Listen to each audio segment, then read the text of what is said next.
Three स्टारले जित्यो विराट gold कपको उपाधि। फाइनल खेलमा चर्च बोइज 2-0 गोल अन्तरले पराजित। दर्शकवृन्द, थ्री स्टार क्लबले 9औं संस्करणको विराट गोल्ड कपको उपाधि जितेको छ।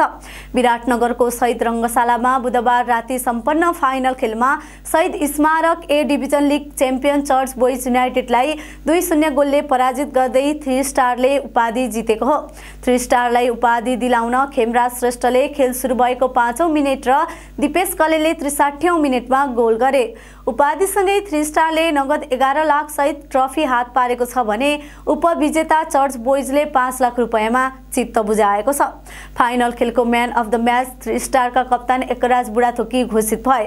प्रतियोगिताको सर्वोत्कृष्ट खेलाडी घोषित भएका थ्री स्टारका खेमराज श्रेष्ठले 51,000 पुरस्कार पाएका छन्।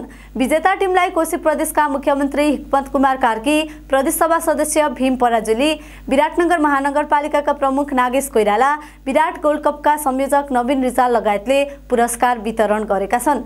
फागुन 19 गतेबाट सुरु भएको प्रतियोगितामा 2 विदेशी सहित ए डिभिजनका 10 टिमबीच उपाधिका लागि प्रतिस्पर्धा भएको थियो।